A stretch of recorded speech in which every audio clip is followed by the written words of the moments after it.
Masyarul ikhwan wal akhwat rahimakumullah.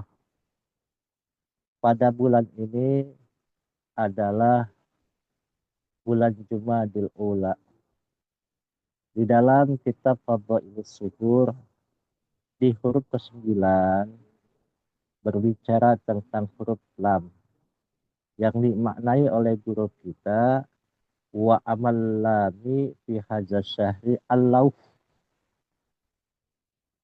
Pada huruf lam ini berbicara tentang lembaran. Bagaimana lembaran-lembaran ini Allah berikan kepada kita pemahamannya dalam kitab Fadhailus Suhur. Jadi dalam kitab ini lauh adalah kitab yang nyata dan jiwa universal. Di sini dikatakan al-lauh arba'atun. Jadi lembaran ini dalam kitab ini dikatakan ada 4 bagian. Yang pertama disebut dengan lauh al-qadha, lembaran ketetapan, yaitu lembaran terdahulu di zaman ajali yang berisi penghapusan dan penetapan. Yang kedua, lauh al-qadar, lembaran kepastian. Jadi lauh an-nafs an-natiqah al-kuliyah, lembaran manusia secara universal yang mana ada perincian keseluruhan daripada lauh yang pertama, yaitu tentang ketetapan dan penghapusan. Yang mana akan terhubung sebabnya, ada korelasinya antara laf al-qada dan laf al-qadar. Itu ada korelasinya. Seperti hubungan antara mulut, perut, dan pembuangan air dalam tubuh kita. Maka itu ada korelasinya. Dan yang ketiga adalah lauf an-nas al-juziyah as-samaniyah, partikular transendental, yang mana di dalamnya terikat, terukir, tertulis semesta dengan detail gambaran mengenai bentuk, postur, keadaan, dan ukurannya. Maka lauh ini dinamakan juga dengan langit dunia, atau bahasanya di dalam diri kita, di bawah kosrun. Kosrun itu badan kita, ada sodrun. Sodrun itu adalah langit dunia. Ini adalah padanan replika daripada gambaran wujud alam semesta. Sebagaimana lauh pertama merupakan padanan ruh semesta dan lauh kedua merupakan padanan daripada hati semesta. Lauh yang keempat adalah lauh Fuyuli, yakni padanan replika atau maket yang sama persis bagi berbagai rupa bentuk di alam syahadah eksistensi saat ini. Maksudnya adalah gambaran dunia adalah gambaran akhirat. Apa yang kita lakukan di dunia pasti ada nanti di akhirat. Maka Syekh Daud Al-Kabir bin Makhila radhiyallahu an berkata, lisan seorang arif bila ialah laksana kolam. Maka lisan seorang arif bila, seorang mursyid yang kamil, mukamil adalah seperti pena yang dengannya ia bisa menulis pada lembaran hati para muridnya. Maka boleh jadi kita semua itu sudah ditulis oleh guru kita. Kita mau jadi apapun, akan kemanapun, sudah ditentukan.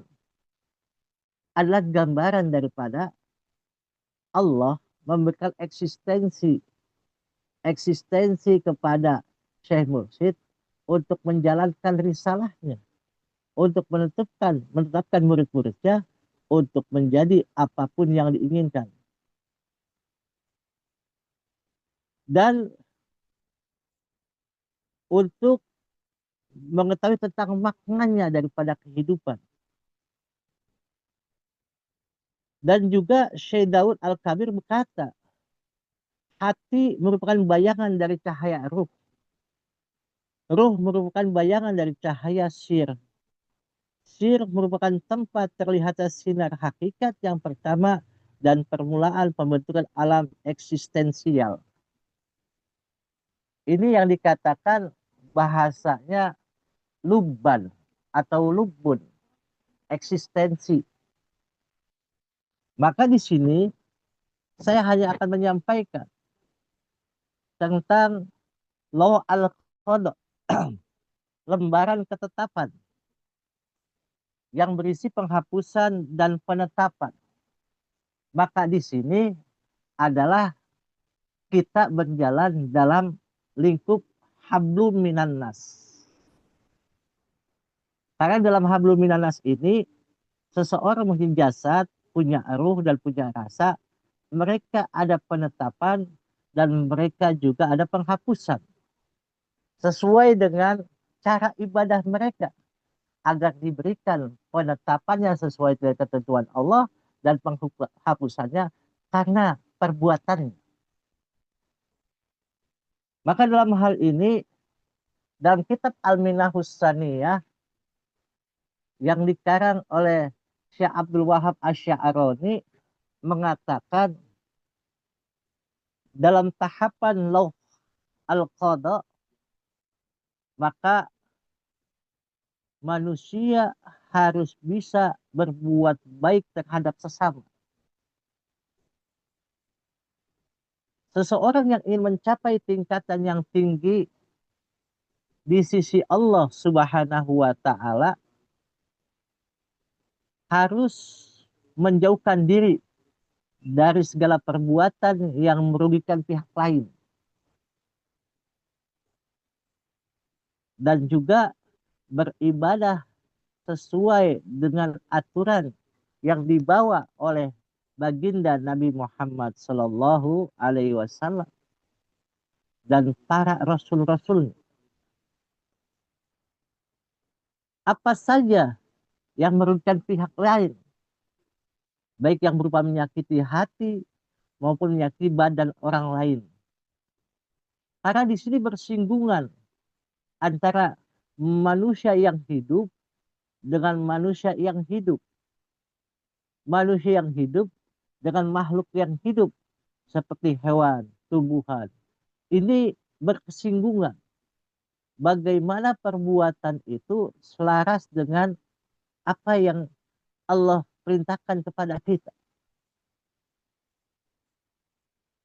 Maka di sini secara hubungan antara manusia dengan manusia saja, kita harus jangan menyakiti hati maupun menyakiti badan orang lain. Di sisi lain, wajib pula menjaga makanan sehari-hari. Jangan sampai memakan barang-barang yang haram. Bahkan barang subhat pun harus dihindari.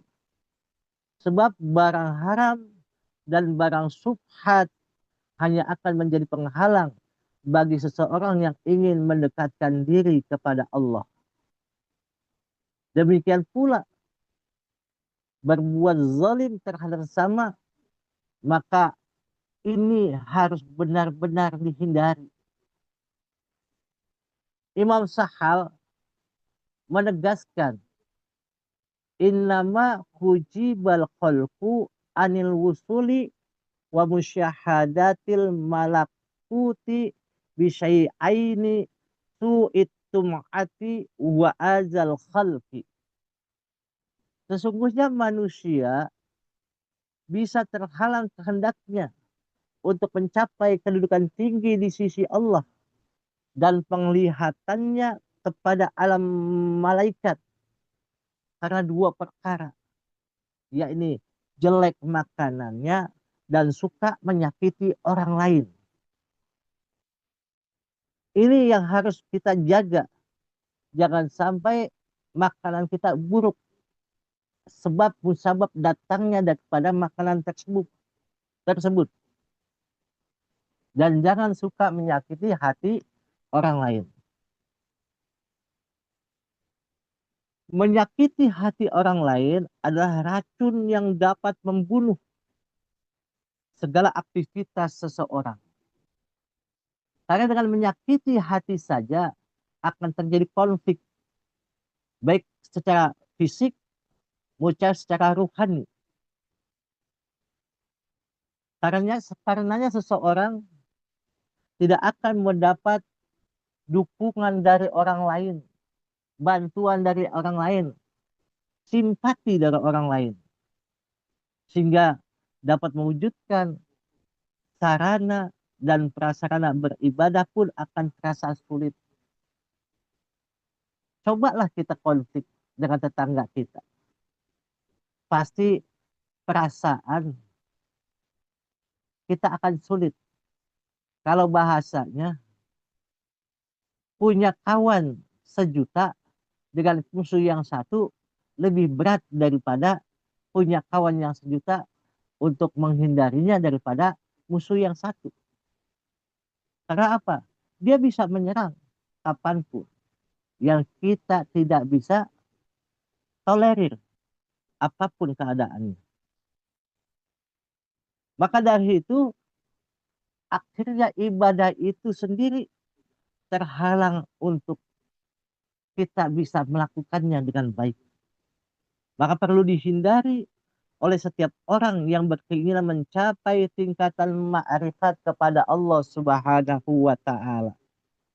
Maka Rasulullah Shallallahu alaihi wasallam menegaskan bihasbi mri'in minasyarri an yahkira akhaful muslima kullul muslimi alal muslimi haraman damuhu wa maluhu wa irduhu.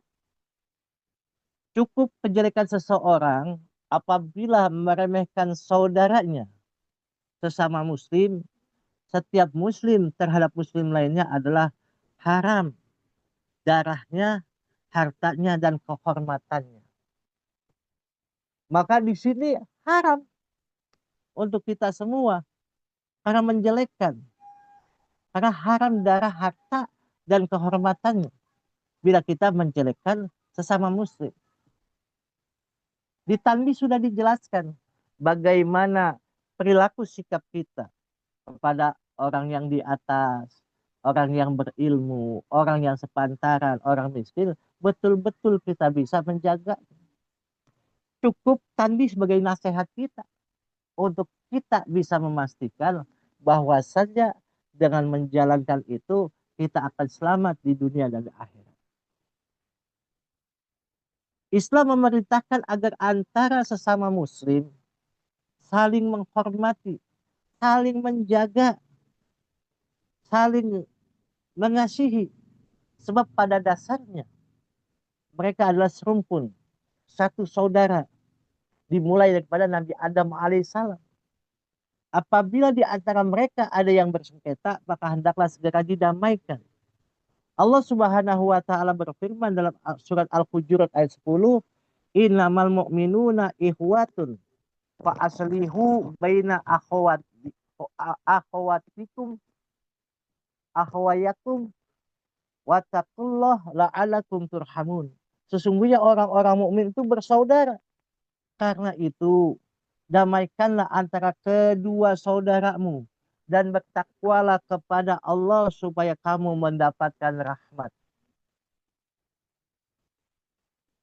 Syekh Abu Ya'la meriwayatkan bahwa hadis Rasulullah Shallallahu alaihi wasallam telah menggariskan pokok-pokok dasar untuk mendekatkan diri kepada Allah.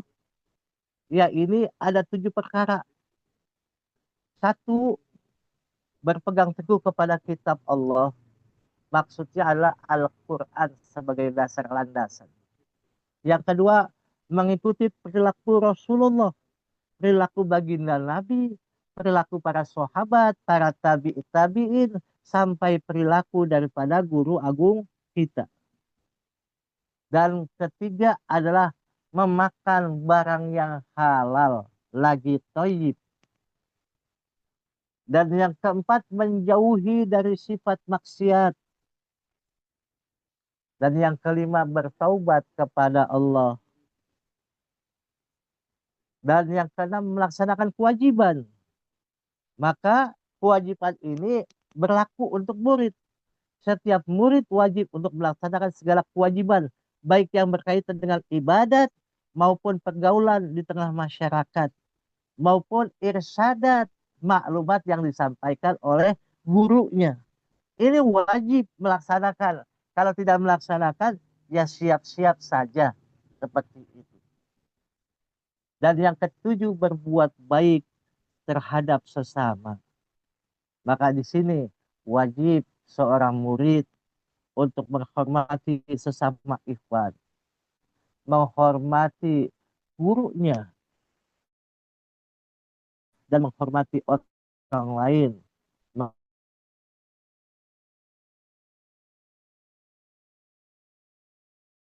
Maka jangan berburuk sangka. Bagaimana bersih hati kita tidak melirik selain kepada Allah Subhanahu wa Ta'ala.